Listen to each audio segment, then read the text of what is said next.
السلام عليكم، ايه الاخبار؟ عاملين ايه؟ يا رب كلكم تكونوا بخير.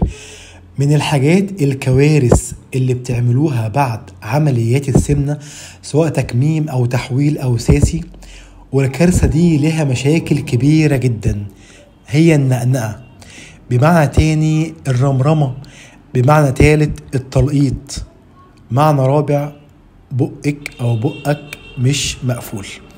انا عارف اللي ده غصب عنك، وعارف ان احساس الشبع والجوع بعافية شوية بعد العمليات، وعارف ان الشبع مش زي زمان، واللي الجوع بقى اسرع. انا عارف كل الكلام ده وحاسس بيك ومقدر ده. طيب النقنقة دي ممكن تعمل ايه؟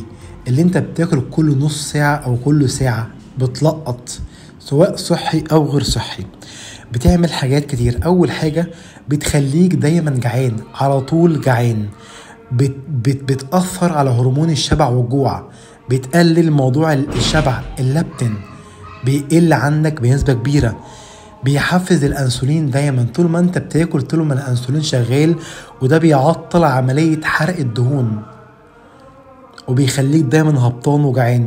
ويا نهار ابيض لو النقنقة دي كانت في حلويات او مخبوزات او شيبسي. احب اقولك اهلا بيك في عالم زيادة الوزن، مش ثبات الوزن كمان.